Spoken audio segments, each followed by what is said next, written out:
பெருவில்லா நிலை என்ற அருள் வழிதான் தீப வழி. அன்று 4 மணிக்கெல்லாம் அந்த துரு நட்சத்திரத்தின் பேரருளும் பேரொழியும் நான் பெற வேண்டும் ஈஸ்வரா என்று கண்ணின் நினைவினை பூர்வ மத்தியில் வைத்து துரு நட்சத்திரத்தின் பேரருளும் பேரொழியும் என் இரத்த நாணங்களில் கலக்க வேண்டும். என் உடல் முழுதும் பரவ வேண்டும். என் உடல் உள்ள உறுப்புகளை உருவாக்கிய அணுக்கள் அனைத்தும் பெற வேண்டும் ஈஸ்வரா என்ற நிலையும் நாம் வேதனை வெறுப்பென்ற உணர்வுகள் நாம் நுகர்ந்து விட்டால் இது உமிழ்நீராகி அந்த உணர்வால் அறிந்தால் உணர்ச்சிகள் செயலானால் இது உமிழ்நீராக மாறி நாம் இரத்தத்துடன் கலக்கப்படும்போது நாம் சத்தான ஆகாரத்தை அஜீரணமாக்கி விஷத்தன்மையாக மாற்றி விடுகின்றது. காரணம், அஜீரணமாக்குவதற்கு காரணம் எது? இந்த வேதனையான உணர்வுகள் நாம் உமிழ்நீரோடு கலக்கப்படும் போது இந்த விஷத்தின் தன்மை அடைந்த பின் நாம் சாப்பிடும் ஆகாரத்தை அந்த அணுக்கள் ஜீரணிக்கும் சக்தி இழந்து விடுகின்றன. ஆகவே சிறிது நேரமான விஷத்தின் தன்மை அடைந்து விடுகின்றன. ஆக அந்த விஷத்தின் தன்மை அடைந்தால் நாம் இரத்த நாணங்களில் அந்த விஷத்தின் தன்மை அடைந்து விடுகின்றது. ஆக அதனால்தான் இதை முதல்ல நாம் இரத்தத்தை சுத்திகரிப்பதற்காக துரு நட்சத்திரத்தின் பேரருளும் பேரொழியும் என் இரத்த நாணங்களை கலக்க வேண்டும். என் இரத்த நாணங்களில் ஜீவ அணுக்களும் ஜீவ ஆன்மாக்களும். ஜீவ ஆன்மாக்கள் என்ன? ஒருத்தர் வேதனையோடு இருப்பார், நீங்கள் உபகாரம் செய்திருப்பீர், அவர் இறந்து விட்டார், அவருடைய பற்று உங்களுக்குள்ள இருந்தால் எப்படி மானை புலி உணர்வை புலியின் உணர்வை மான் நுகர்ந்தார், மான் இறந்தால் புலியின் உடலுக்குள் செல்வது போல வேதனையின் உணர்வுகள் இங்கே இருக்கும்போது நுகர்ந்த உணர்வுக்குள் அந்த மனிதன் இறந்தால் இவங்க உடலுக்குள் அந்த உயிரான்மா வந்து விடுகின்றது. பின் அது இரத்தத்தில் தான் கலந்து அதன் உணர்வு எதுவோ அதெல்லாம் நம் உடலில் வளர்க்கும். ஆக அதனுடைய உணர்வுகள் நமக்குள் வளர்க்கப்படும் போது நம்ம நல்ல குணங்களை செயலற்றதாக மாற்றுகின்றோம். ஏனென்றால் இதே கண்ணால் தான் அவரை உற்று பார்த்தோம், உணர்வை பதிவாக்குகின்றது, நுகரச் செய்கின்றது, உயிர்வழி உமிழ்நீராக மாற்றுகின்றது, நம் இரத்தத்தில் கலக்கின்றது, அணுவாக வளர்கின்றது என்பதனை தெளிவாக காட்டப்பட்டு அதை நாம் எப்படி மாற்ற வேண்டும் என்பதற்காக இத்தகைய ஞானிகள் அந்த தீபாவளி அன்னைக்கு ராத்திரி 4 மணிக்கெல்லாம் அந்த துணை, ஏன்னா அந்த அலைகள் வருது, அந்த நேரத்தில் என்ன கண்ணின் நினைவை எங்கள் புருவமத்தில் வைத்து இந்த கண்ணின் நினைவை நாம் எத்தனை பேரை பார்த்தோம், அவங்களாம் நம்ம விலை எலும்புகளை பரிவாக்கி இருக்கின்றது. அதுக்கு பெற செய்வதற்கும் அந்த உயர்ந்த நிலை என்பது தீமையில் கவராத நிலையை தடுப்பதற்கும் உயிர்வழி போகாத தடுப்பதற்கும் இத்தகைய நிலை செய்தார்கள். ஆக ஞானிகள் நாம் மனிதனாக இருக்க வேண்டும், மனிதனுக்கு பின் பிறவியில்லா நிலை அடைய வேண்டும் என்று சாஸ்திர விதிகளை அமைத்து ஆக உருவத்தை அமைத்து அது 12 ராசிகளையும் அது எந்தெந்த காலங்களில் அந்தந்த நிலைகள் விளையுது. இப்போ இந்த ஆடி மாதம் மார்கழி மாதம் நாம் விதைகளை விதைக்கும் போது அதனுடைய பருவத்தில் தான் விளைகின்றது. இதே போல் நம்ம உடலை எதனதன் பருவத்தில் வந்ததோ அந்த பருவ காலங்கள் அந்த தீமை நிலைகள் வளராதபடி நம்ம தடுப்பதற்கு அந்த கால அமைப்பை கொடுத்து 12 ராசிகள் என்ற நிலையில் 12 மாதங்கள்லேயும் நம்ம உடலில் வரக்கூடிய தீமைகள் அது வளராது தடுப்பதற்கும் இந்த பூமியிலே இந்த அசுர உணர்வுகள் இல்லாதபடி தடுப்பதற்கும் அது சூரியன் கவர்ந்து செல்வதற்கும் இத்தகைய நிலை செய்தார்கள். இதெல்லாம் நாம் சற்று சிந்தித்து பார்க்கணும்.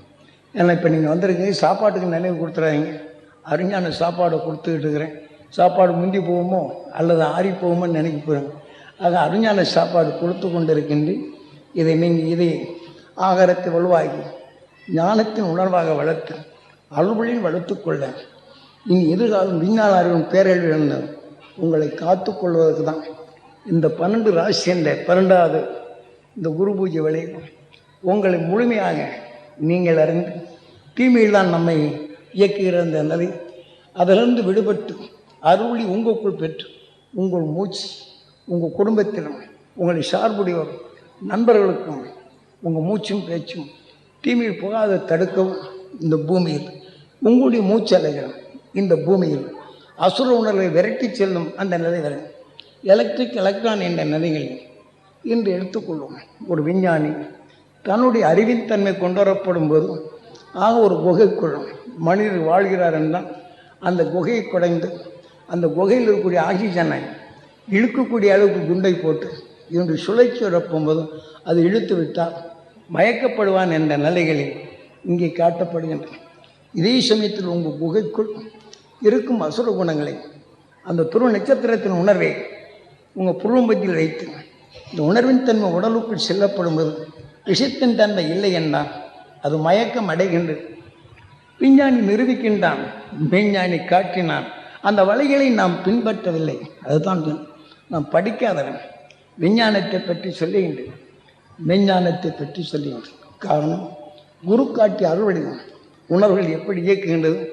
அதில் ஒவ்வொரு மனிதன் நல்லவர்களை, ஆனால் அறியாமல் சென்ற தீய வினைகளால் அங்கு அவர்களுடைய உடல்களில் எப்படி அசுத்தங்கள் சேர்கின்றது, அந்த அசுத்தத்தை எப்படி போக்க வேண்டும் என்று அந்த மெய்ஞானிகள் கொடுத்த நிலைகளை நாம் பெற தவறியதனால் இன்று மனிதன் நிலை முழுமையடையாதபடி மீண்டும் பிறவி நிலைக்கு எப்படி வருகின்றன.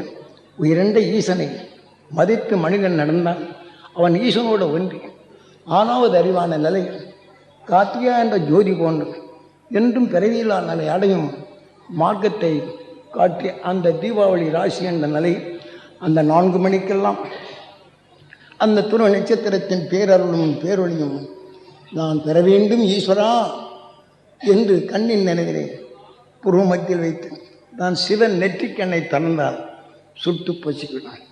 கண்ணால் பார்த்து அந்த துருவ நட்சத்திரத்தின் உணர்வு ஏனென்றால் உயிர் ஒளி உணர்வு ஒளியாக மாற்றி சென்ற அந்த உணர்வினை நாம் நுகர்ந்து புருவ மத்தியில் செலுத்தப்படும் போது அது வலிமையாகின்றன.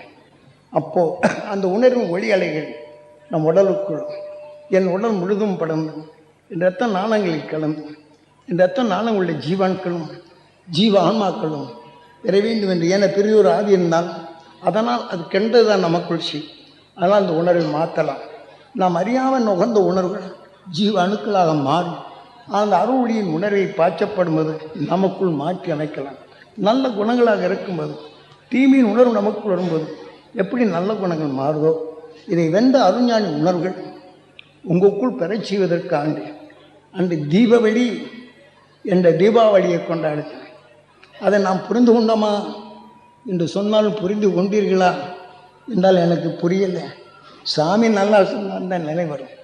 நாம் பதிவு செய்த உணர்வை நினை கொண்டால் உங்களுக்குள் அறியாத சேர்ந்த தீமைகளை உங்களால் போக்கும் நல்லதை எண்ணி தீமைகள் புகுந்து நல்ல உணர்வை கெடுக்கும் நிலையிலிருந்து உங்களால் இது முடியும். சாமியாரை தேட வேண்டியில்லை. உங்கள் பேச்சால் பிறருடைய தீமைகளை போக்க முடியும். அந்த சக்தி என்று பெறுகின்றனோ இந்த காற்று மண்டலத்தில் ஒரு நச்சுத்தன்மைகள் உங்களுக்குள் போகாமல் தடுக்க வேண்டும்.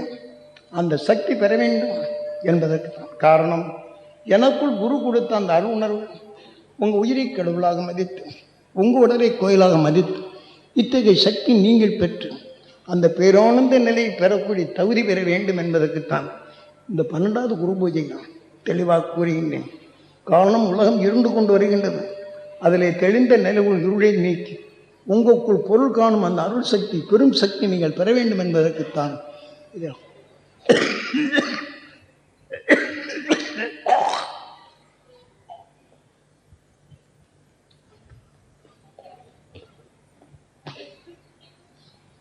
மணி என்னாச்சு?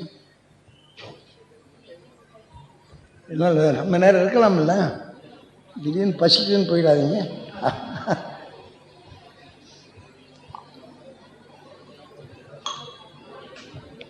உங்களுக்குள்ளே இடுப்பு வலி கால் வலி தலைவலியெல்லாம் பறந்து போயிட்டே இருக்கும்.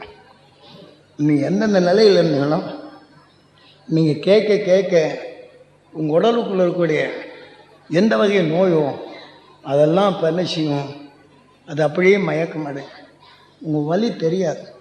உள்ளுக்கு இன்ஜெக்ஷன் பண்ண மாதிரி உங்கள் உடல் உள்ள அணுக்களுக்கெல்லாம் கொடுத்துக்கிட்டு இருக்கிறேன். இதை நினைப்படுத்தினால் போதும், உங்களை நீங்கள் காக்க உங்கள் எண்ணம் உதவும். அதனால் இப்போ இந்த தீபாவளி அன்னைக்கு அந்த துரு நட்சத்திரத்தின் பேரருளும் பேரொழியும் கண்ணில் எங்கி பூர்வ மத்தியில் வச்சிடறோம்.